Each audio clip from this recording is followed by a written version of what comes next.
Hello everyone, I hope you are doing well. अभी हम ये टॉपिक करने जा रहे हैं which is from chapter 9 of introduction to statistical mechanics by Roger Bowley. और इस चैप्टर का नेम है systems with variable number of particles. तो इस पर कुछ प्रॉब्लम्स मैंने पहले ही अपलोड किए हुए हैं, तो ये एक टॉपिक है जो कि रिक्वेस्ट किया गया है कि मैं इन पे वीडियोस बनाऊं, तो मैं यहाँ पे कर रही हूँ। सो इसमें जो सिस्टम अंडर स्टडी होता है वो होता है system with variable number of particles, जिसमें नंबर ऑफ पार्टिकल्स एक्सचेंज हो सकते हैं। ठीक है, तो इस तरह का ये सिस्टम है। इससे पहले हमने जो सिस्टम्स पढ़े हैं, आइसोलेटेड सिस्टम पढ़े हैं, डिफरेंट काइंड ऑफ सिस्टम पढ़े हैं, जिसमें किसी में एनर्जी ट्रांसफ़र हमने अलाउ कर दिया लेकिन नंबर ऑफ़ पार्टिकल्स को फिक्स कर दिया। लेकिन यहाँ पे हम क्या कह रहे हैं कि नंबर ऑफ़ पार्टिकल्स को भी हम चेंज होने का मौका दे रहे हैं और बिल्कुल इनको भी छूट देनी चाहिए हमें, तो हम ये वही करेंगे। तो ये टॉपिक है जिसमें हम देखेंगे, हम कंडीशन इस्टेब्लिश करेंगे केमिकल इक्विलिब्रियम अटेन करने की, क्योंकि जो system with variable number of particles होते हैं उनमें क्या होता है, इक्विलिब्रियम डिस्टर्ब होता है इनिशियली कि पार्टिकल्स एक्सचेंज हो रहे हैं। जितने यहाँ से पार्टिकल एक सिस्टम से दूसरे में जा रहे हैं, ठीक है, एक से लीव कर रहे हैं दूसरे में एंटर कर रहे हैं, या केमिकल रिएक्शन हो रहा है। ठीक है, दोनों केसेस में क्या हो रहा है कि चेंजेस प्रोड्यूस हो रहे हैं और वो चेंज कब इक्विलिब्रियम को अटेन कर लेगा, ठीक है, कब उसमें ठहराव आएगा, तो वो कंडीशन हम इस्टेब्लिश करेंगे, क्योंकि ऐसे सिस्टम्स के लिए ही केमिकल इक्विलिब्रियम होता है। जैसे केमिकल रिएक्शंस में हम देखते हैं कि एक ऑक्सीजन है, लेट्स से वो ओजोन में कन्वर्ट हो रही है, तो एक अगर कंटेनर है जिसमें से ऑक्सीजन गायब हो रही है तो दूसरे कंटेनर में ओजोन शामिल हो रहा है, तो कब इक्विलिब्रियम अटेन होगा, सच दैट कि दोनों में no more net exchange of particle हो। ठीक है, तो ये सिचुएशन है। तो यहाँ पे हम सबसे पहले अपने सिस्टम को डिफाइन कर लेते हैं और consider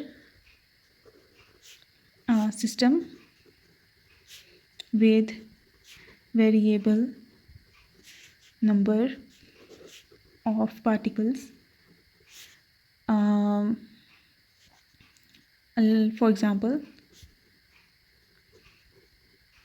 For example, either particles enters or leaves the system. ठीक है, ये अभी हम मोर एक्सप्लेन वे में देखेंगे वाइज तरीके से। तो एक तो ये हो सकता है कि लेट्स से एक सिस्टम है जिसमें पार्टिकल्स एंटर कर रहे हैं या लीव कर रहे हैं, ये एक वेरिएबल नंबर ऑफ़ पार्टिकल्स का सिस्टम बनता है। और some reaction takes place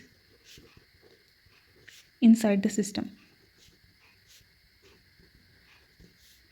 okay, यहाँ पे हमने अपना सिस्टम डिफाइन कर दिया है कि वो ऐसा है जिसमें नंबर ऑफ़ पार्टिकल्स चेंज होते रहते हैं। तो वो किस तरह से चेंज हो सकते हैं, या फिर उसमें पार्टिकल, एक सिस्टम है हमारे पास जिसमें पार्टिकल एंटर कर रहे हैं या फिर लीव कर रहे हैं। ठीक है, कोई होल है जिसके थ्रू वो इस्केप कर रहे हैं या फिर एंटर कर रहे हैं सिस्टम में। और उसके अलावा क्या हो सकता है कि सम केमिकल रिएक्शन हो रहा है सिस्टम के अंदर, जिसमें एक तरह के रिएक्टेंट्स मिलके दूसरे तरह के मॉलिक्यूल्स को बना रहे हैं, तो एक तरह के गायब हो जाएंगे और दूसरी तरह के फॉर्म हो जाएंगे। तो ये भी एक ऐसा सिस्टम बनाते हैं जिसमें वेरिएबल नंबर ऑफ़ पार्टिकल्स हों। तो ये केमिकल रिएक्शंस जो होते हैं वो भी इसी सिस्टम को बनाते हैं। तो हम क्या करेंगे कि पहले हम बनाएंगे केमिकल इक्विलिब्रियम की कंडीशन फॉर इस तरह के सिस्टम के लिए। ठीक है, फिर हम केमिकल इक्विलिब्रियम की कंडीशन बनाएंगे इस तरह के सिस्टम के लिए जिनमें रिएक्शन हो रहा हो। ठीक है, पहला हम सिस्टम कौन सा देखेंगे जिसमें पार्टिकल्स एंटर या फिर सिंपली लीव कर रहे हैं सिस्टम को, तो इसके लिए इक्विलिब्रियम की कंडीशन हम इस्टेब्लिश करेंगे। और सेकेंडली हम केमिकल रिएक्शंस के लिए इस्टेब्लिश करेंगे कि वो क्या होगी। तो उसको स्टार्ट करते हैं। Consider a system where two subsystems, एक नेट हम बड़ा सिस्टम कंसिडर कर लेते हैं, ठीक है, जिसमें टू सब सिस्टम्स है, मतलब उसको हम टू सिस्टम्स में डिवाइड कर देते हैं। ठीक है, ये सिस्टम ए है, ओके, ये सिस्टम बी है। तो ये हमने क्या किया, एक हमने ये मेन सिस्टम बनाया जिसको हमने टू सब सिस्टम्स में डिवाइड कर दिया। ठीक है, ये सब सिस्टम्स हो गए, एक पूरे सिस्टम के दो टुकड़े कर देना मतलब subsystem. Okay, two subsystems जिसका क्या नाम हमने लिख दिया, system A and system B are physically separated by space कह सकते हैं या फिर बैरियर कह सकते हैं। कोई हमने ऐसा बैरियर लगा दिया है इनके दरमियान। ओके, ये हमने इन दोनों सिस्टम्स को सेपरेट किया ना इससे एक बैरियर के थ्रू, ठीक है। एंड पार्टिकल्स, ऐसा है बैरियर कि पार्टिकल्स अगर चाहें तो वो ट्रांसफ़र हो सकते हैं इनटू ए फ्रॉम बी और बी टू ए और वाइस वर्सा। ओके, तो या इसमें से इधर पार्टिकल्स जा सकते हैं, यहाँ से इधर पार्टिकल्स जा सकते हैं, दोनों चीज़ें हो सकती हैं। ओके, तो आई होप हमें सिस्टम समझ आ गया है कि हमारा सिस्टम किस तरह का है। Simply A system in system B, जिसमें कुछ रफ़ पार्टिकल्स हम कह देते हैं कि ये इसमें कोई पार्टिकल्स मौजूद हैं और कुछ पार्टिकल्स सिस्टम बी में मौजूद हैं, ठीक है। और सिस्टम ए से सिस्टम बी में पार्टिकल्स जा सकते हैं और सिस्टम बी से सिस्टम ए में भी पार्टिकल्स जा सकते हैं, ठीक हो गया। तो ऐसे ही एक्सचेंज इनमें हो सकता है। ये लेट्स से ऐसे इधर जा रहे हैं उधर जा रहे हैं, तो एक्सचेंज इनमें हो सकता है, तो वो अलाउ है। तो ये हमारा सिस्टम है। अब इसके लिए हम केमिकल इक्विलिब्रियम की स्टेट को देखते हैं कि कंडीशन क्या होगी केमिकल इक्विलिब्रियम के लिए। सो हम इसकी थर्मोडायनेमिक्स को स्टडी कर रहे हैं, तो entropy is a very important factor जो कि हम देखते होते हैं। तो यहाँ पे हम जानते हैं कि जो नंबर ऑफ़ क्वांटम स्टेट्स होती हैं या फिर नंबर ऑफ़ पॉसिबल स्टेट्स होती हैं वो प्रोपोर्शनल होती हैं नंबर ऑफ़ पार्टिकल्स के, कि कितने नंबर ऑफ़ पार्टिकल्स मौजूद हैं, ठीक है।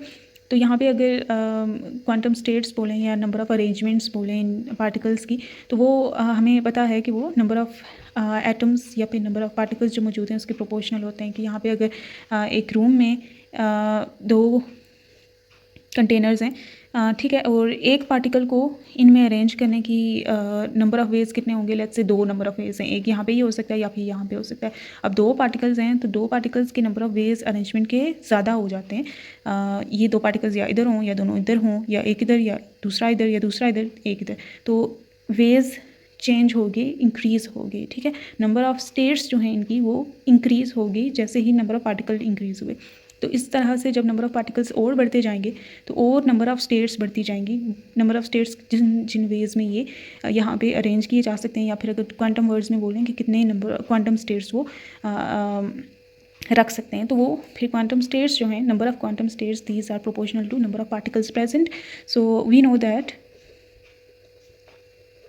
नंबर ऑफ़ क्वांटम स्टेट्स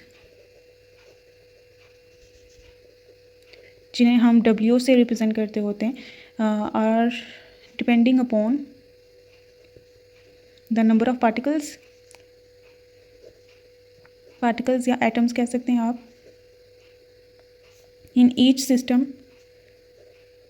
ठीक है। दोनों सिस्टम से हम इंट्रोपी की अलग बात करेंगे, पूरे सिस्टम की as a whole entropy simply इन दोनों की इंट्रोपी के सम की इक्वल हो जाएगी, ठीक है। तो अगर हम ये भी जानते हैं कि इंट्रोपी क्या है। Entropy is proportional to number of quantum states जो प्रेजेंट होती हैं, ठीक है। इंट्रोपी का प्रॉपर हमें फॉर्मूला पता है कि वो नंबर ऑफ़ क्वांटम स्टेट्स पे W पे ही डिपेंड कर रही होती है। तो सो इज़ इंट्रोपी भी नंबर ऑफ़ पार्टिकल्स प्रेजेंट पे डिपेंड कर रही होगी, ठीक है। तो यहाँ पे हमने ये बात प्रूव की कि इंट्रोपी सिस्टम की वो चेंज होगी जैसे जैसे नंबर ऑफ़ पार्टिकल्स चेंज होते जाएंगे, ठीक है। यहाँ से अगर एक पार्टिकल यहाँ पे चला गया तो अब इसकी इंट्रोपी चेंज हो जाएगी, ओके, क्योंकि नंबर ऑफ़ पार्टिकल्स चेंज हो गए। तो हम यहाँ पे ये बात कहना चाह रहे हैं कि इंट्रोपी चेंज होगी as number of particles will change, ठीक है। इंट्रोपी डिपेंड करती है नंबर ऑफ़ क्वांटम स्टेट्स पे और number of quantum states depend करते हैं नंबर ऑफ़ पार्टिकल्स प्रेजेंट पे। तो इस तरह से हम ये प्रूफ हमने इस बात से ये समझाया कि entropy is a function of number of particles present. तो जैसे जैसे नंबर ऑफ़ पार्टिकल्स एक्सचेंज हो रहे होंगे entropy will change. Now the let SA be the entropy of system A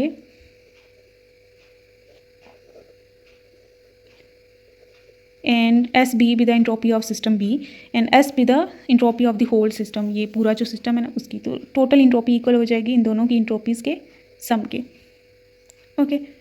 तो ये तो हमने इनका टोटल इंट्रोपी लिख लिया। अब हम क्या करेंगे, हम देखना चाहते हैं कि कैसे इंट्रोपी चेंज होगी जैसे ही नंबर ऑफ़ पार्टिकल्स चेंज होंगे इन दोनों के दरमियान। अब यहाँ से अगर चला गया पार्टिकल इधर आ गया तो यहाँ से चला गया तो यहाँ पे एंटर कर दिया, तो जहाँ पे नंबर ऑफ़ पार्टिकल्स इसके चेंज हुए हैं तो इसके भी चेंज होंगे। इसका बढ़ा है और इसका घटा है, ठीक है। इसका डिक्रीज़ हुआ तो इसका इंक्रीज़ हुआ, दोनों में चेंज आता है। तो नेट जो इंट्रोपी होगी पूरे सिस्टम की वो भी चेंज होगी, इनकी भी अपने आप में भी चेंज होगी। तो अब हम डिफरेंशियल्स की फॉर्म में लिखते हैं। टोटल इंट्रोपी जो है सिस्टम की, ठीक है, ds से चेंज होगी जब, अब यहाँ पे आपने ध्यान रखना है पार्शियल एस ए, ठीक है, जैसे ही इंट्रोपी चेंज होगी ए सिस्टम की with respect to number of particles जो हैं सिस्टम ए के चेंज होंगे, ठीक है, उसके रिस्पेक्ट से। और यहाँ पे आपने टोटल डिफरेंशियल से मल्टीप्लाई भी करना है सच दैट ये बैलेंस आउट हो जाएगी सिचुएशन, ठीक है, ये कैंसिल, तो ये ऐसे ही आ जाएगा, ठीक है। तो यहाँ पे प्लस पार्शियल एस, अब बी के लिए आप लिखेंगे बी की चेंज होगी as number of particles B के चेंज होंगे, और यहाँ पे डिफरेंशियल टोटल आपने एन बी का मल्टीप्लाई कर देना होता है, ठीक है। कोई भी चीज़ जिस चीज़ की फंक्शन होती है, अब ये टोटल इंट्रोपी एन ए पे भी डिपेंड कर रही है, एन बी पे भी डिपेंड कर रही है, तो आप उसकी डिफरेंशियल्स की फॉर्म में ये लिख सकते हैं इस तरह से, ठीक है। तो अगर ये 3 होते तो तीसरे का आप ऐसे partial S C by partial N C D N C लिख लेते, ओके। जो यहाँ पे होगा उसी का टोटल डिफरेंशियल यहाँ पे आता है, ऊपर इंट्रोपी आएगी, तो क्योंकि अभी 2 ही हैं तो हम ऐसे लिखेंगे, ठीक हो गया। तो यहाँ तक ही हमने डिफरेंशियल इसका लिख लिया है, D S is equals to partial S A by partial N A. और अगर वो नेक्स्ट स्टेप में हम करते हैं,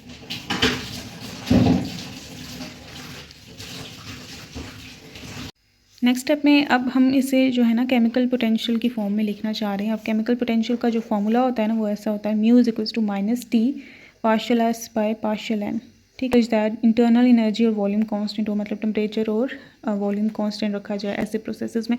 तो अब ये हम इस फॉर्म में लाना चाहते हैं, partial S by partial N तो है, क्या टेम्परेचर हमें चाहिए, तो ये यहाँ पे हम वो बनाना चाहते हैं। तो उसके लिए हम क्या करते हैं, एक तो चीज़ हम ये करेंगे कि बाहरी टेम्परेचर को डिवाइड कर देते हैं, नेगेटिव ऑफ टेम्परेचर को डिवाइड कर देते हैं, अंदर मल्टीप्लाई कर देते हैं नेगेटिव टेम्परेचर को सच दैट इसके साथ भी आ जाएगा, ओके, और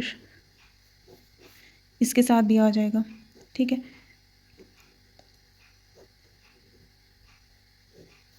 ठीक हो गया। अब दूसरी चीज़ एक और हम क्या करते हैं कि डीएनए, ये जो है डीएनए इसको बाहर कॉमन ले लेते हैं, ठीक है। बाहर कॉमन ले लेना मतलब अंदर डिवाइड कर देना, तो ये भी हम सिचुएशन करते हैं। यहाँ से कॉमन ले लिया तो यहाँ पे तो नहीं आएगा, minus T partial S B by partial N B, ठीक है। और यहाँ पे डी एन बी है ना, तो ये ऊपर और नीचे इसके आ जाएगा डी एन ए, ओके। दोनों आप अगर चीज़ कॉमन लेते हो तो वही चीज़ आप अंदर डिवाइड कर देते हो, तो ये तो डिवाइड करके कैंसिल हो जाएगी, यहाँ पे D N B by D N A आ जाएगा, ओके। ये सिचुएशन बन जाएगी।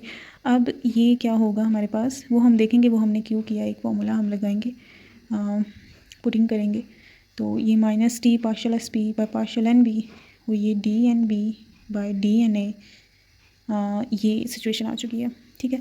अब ये जो है ये केमिकल पोटेंशियल है सिस्टम ए का, और ये है केमिकल पोटेंशियल सिस्टम बी का नेगेटिव साइन के साथ, ओके। तो ये पुटिंग कर देते हैं, तो ये नेगेटिव साइन के साथ म्यू ए आ जाएगा, ओके। ये नेगेटिव साइन के साथ ये पूरा एब्जॉर्ब होकर म्यू बी आ जाएगा, D N B by D N A की वैल्यू हम देखते हैं क्या आती है, ओके। तो यहाँ तक इसे इक्वेशन 1 का नाम देते हैं। अब जो क्या होगा कि ये हमारे पास है सिस्टम, ठीक है। इसके total number of particles let से पूरे सिस्टम के किसके इक्वल हो जाएंगे, N A plus N B के, ठीक हो गया।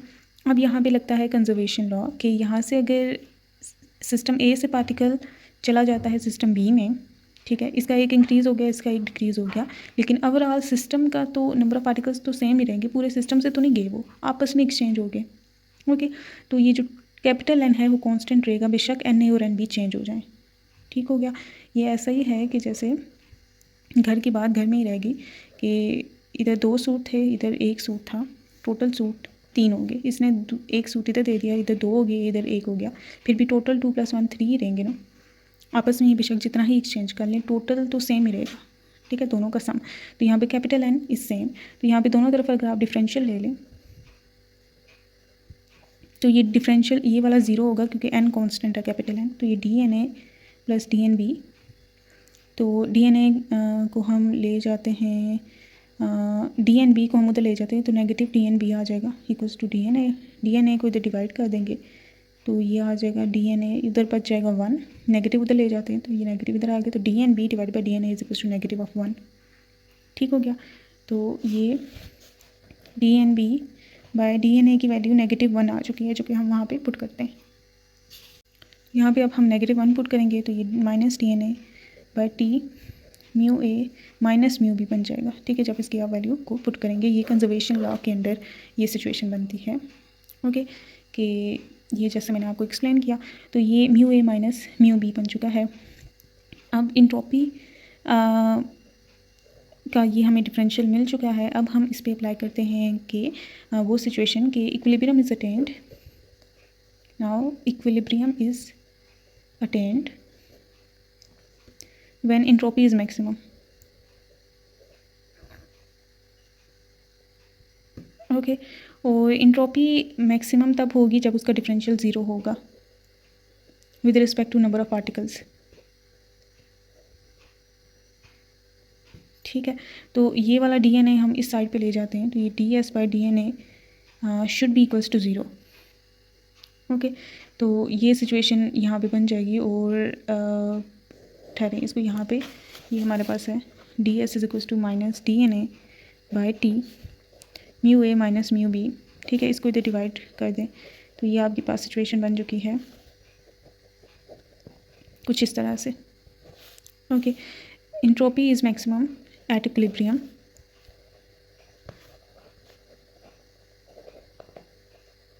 ये हम कंडीशन अप्लाई करेंगे। और जब एंट्रोपी मैक्सिमा होती है, मैक्सिमा जो होता है तो फर्स्ट डेरिवेटिव 0 होता है, तो इसलिए ये जो डिफरेंशियल है एंट्रोपी का वो भी 0 हो जाएगा। तो आप इस चीज़ को इक्वल टू 0 पुट करेंगे।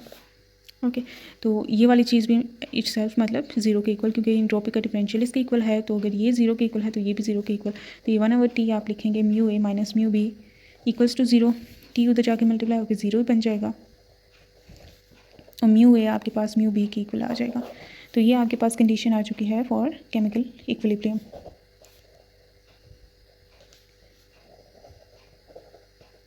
For diffusion of atoms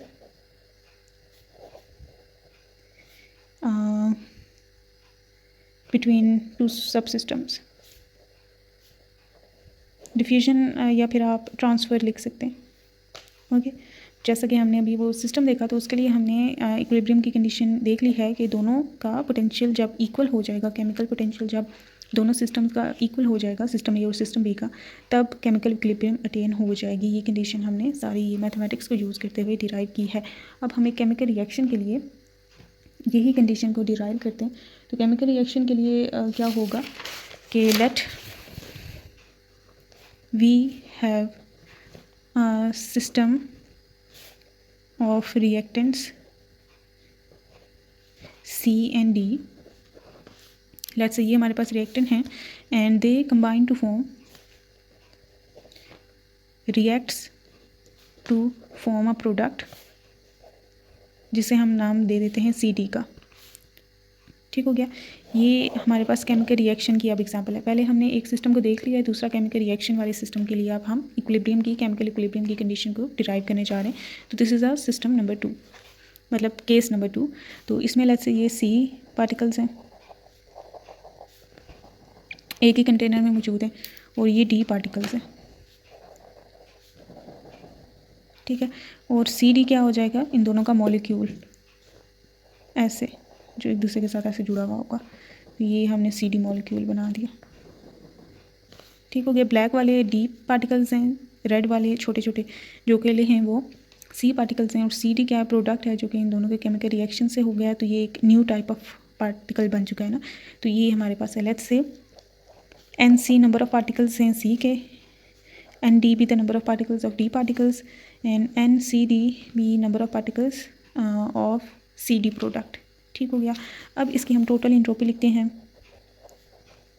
same steps होंगे, बिल्कुल सेम स्टेप्स हैं। इसके भी तो टोटल एंट्रोपी हमारे पास क्या हो जाएगी, S जो कि इक्वल होगी S C के प्लस SD के प्लस SCD के। ठीक हो गया, तो अब हम अगर इसका डिफरेंशियल लिखें तो इसका डिफरेंशियल किसके इक्वल होगा, वैसे ही हम जैसे मैंने वो लिखा था आप वैसे लिखेंगे, पार्शियल SC चेंज होगा with respect to its particles MC के, वो डिफरेंशियल टोटल डिफरेंशियल आएगा ये। ओके, इसी तरह आप इसका भी लिखेंगे जैसे हमने पहले लिखा था, बिल्कुल वैसे ही हम ये सिचुएशन भी लिखेंगे। और ये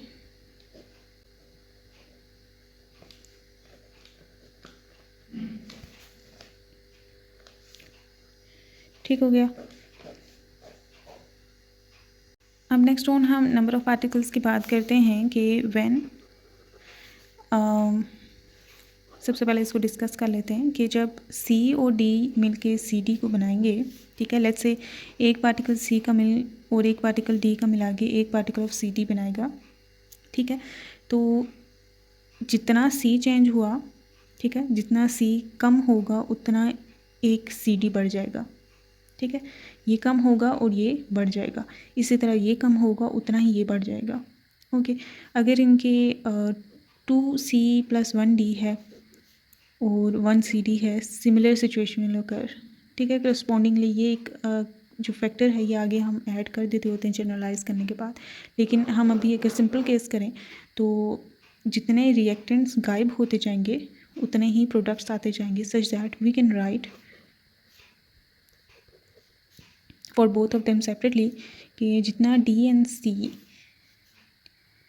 चेंज होगा उतना ही D एंड CD डिक्रीज़ होगा या इंक्रीज़ होगा। मतलब ये अगर इंक्रीज़ हुआ ये डिक्रीज़ होगा, ये डिक्रीज़ हुआ तो ये इंक्रीज़ होगा। मतलब नेगेटिव साइन शोज़ के इंक्रीज़ डिक्रीज़ का फ़र्क है। तो इसी तरह D एंड D के लिए और इसके प्रोडक्ट्स के साथ ये सिचुएशन हम लिख सकते हैं, ठीक हो गया।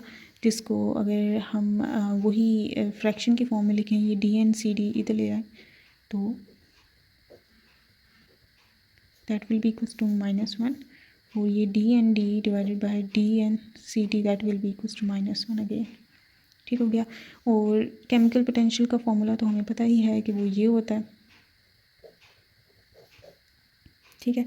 तो अभी इसको हम केमिकल पोटेंशियल के फॉर्म में लाते हैं और ये वाली चीज़ें पुट करते हैं, ठीक है। तो उसके लिए हम क्या करते हैं कि तो अभी हम ये करते हैं कि D एंड C जो है, D एंड C को कॉमन लेते हैं और T को यहाँ पे डिवाइड करते हैं नेगेटिव साइन के साथ, such that negative sign T का यहाँ पे आ जाएगा। ये वही सिचुएशन जो हमने पहले की थी, ओके, सच दैट ये केमिकल पोटेंशियल बन जाएगा। यहाँ से ये कॉमन ले लिया तो यहाँ से तो ख़त्म हो जाएगा नेगेटिव T और ये partial SD by partial ND, okay. D and D है तो इसके डिवीजन में आ जाएगा D एंड C, ओके, क्योंकि ये कॉमन लिया है बाय। तो similar situation will occur with that one also. इसके डिफरेंशियल D एंड CD के डिवीजन में D एंड C आ जाएगा, ओके। तो ये हमारे पास आ चुका है। तो ये जो केमिकल पोटेंशियल बन जाएंगे तो ये μC बन जाएगा, ये μD बन जाएगा और ये वाला μCD बन जाएगा। तो ये तो केमिकल पोटेंशियल्स हो गए। इसकी वैल्यू हमें अभी देखनी होगी कि क्या आती है। इसकी value D and CD by D and C की वैल्यू तो -1 है, ठीक है। इनको उल्टा भी कर दें तो -1 ही बनता है, ओके। तो ये D and D by D and C की वैल्यू क्या होगी ये देखने के लिए D and D by D and C हमें चाहिए ना। तो ये हम देख सकते हैं कि दोनों को हम डिवाइड कर देते हैं, ठीक है। D and C divide by D and D that will be equals to 1, okay. तो या फिर D एंड D ये उत्तर इधर कर दें फिर भी वही सिचुएशन बनती है कि ये भी 1 के इक्वल होगा, ओके। तो वो हम यहाँ पे पुट कर देते हैं। तो ये वाला नेगेटिव होगा, ये दोनों पॉजिटिव। तो D is equals to -D and C by T और μC पॉजिटिव साइन के साथ, क्योंकि नेगेटिव समेत म्यू होता है ना। तो यहाँ पे भी μD प्लस साइन के साथ, इसकी वैल्यू 1 थी, ये अभी हमने डिराइव की, इन दोनों को डिवाइड करके हमने देखा नेगेटिव साइन कैंसिल हो जाता है, इसके साथ नेगेटिव साइन आएगा, इसकी वजह से ये वाला तो μCD ही था, ओके। तो नेगेटिव साइन अंदर मल्टीप्लाई कर दें तो ये सिचुएशन हो जाएगी कि μCD minus μC minus μD आ जाएगा, okay. DS now equilibrium condition के मैक्सिमाइजिंग इंट्रोपी फॉर इक्विलिब्रियम। तो ये क्या हो जाएगा, इसको आप इक्वल टू 0 पुट करेंगे, ओके। और μ0 के पुट करेंगे इक्वल, तो ये आपके पास सिचुएशन आ जाएगी। ये साइड आपने 0 के इक्वल पुट कर दी, ये भी उधर जाके ख़त्म हो जाएगा। तो 0 equals to μCD minus μC minus μD आ गया। ये दो इधर ले जाते हैं, पॉजिटिव साइन हो जाएंगे इनके। तो μC plus μD should be equals to μCD, ठीक है। तो ये क्या हो गया, ये टोटल पोटेंशियल है केमिकल पोटेंशियल रिएक्टेंट्स का, वो ये है प्रोडक्ट का केमिकल पोटेंशियल। तो इक्विलिब्रियम तब अटेन होगी इस केमिकल रिएक्शन में जब रिएक्टेंट्स का टोटल जो केमिकल पोटेंशियल है वो इक्वल हो जाए प्रोडक्ट के केमिकल पोटेंशियल के। ओके, तो रिएक्टेंट्स का दोनों को मिला के जो केमिकल पोटेंशियल है जब वो मिल के इक्वल हो जाए केमिकल पोटेंशियल ऑफ प्रोडक्ट तो इक्विलिब्रियम अटेन हो जाएगा। ओके, तो यहाँ से ये मुराद है। तो यहाँ पे हमने जब ये चीज़ें डिराइव कर रहे थे तो हमने एक एक नंबर ऑफ़ पार्टिकल लिया था, तो ज़रूरी नहीं है कि एक ही पार्टिकल हो, तो स्टिक्योमेट्रिक कांस्टेंट्स जिसे हम कहते हैं वो डिफरेंट हो सकते हैं। तो इसके लिए हम इन जनरल एक सिचुएशन लिखते हैं जब हमारे पास ज़्यादा रिएक्टेंट्स हों और ज़्यादा प्रोडक्ट्स हों, तो उसके लिए हम एक समेशन की फॉर्म में लिख देते हैं कि समेशन आई जो कि रन कर रहा होता है टोटल नंबर ऑफ़ जितने भी रिएक्टेंट्स हैं उनके ये स्टिक्योमेट्रिक कांस्टेंट टाइम्स द पोटेंशियल।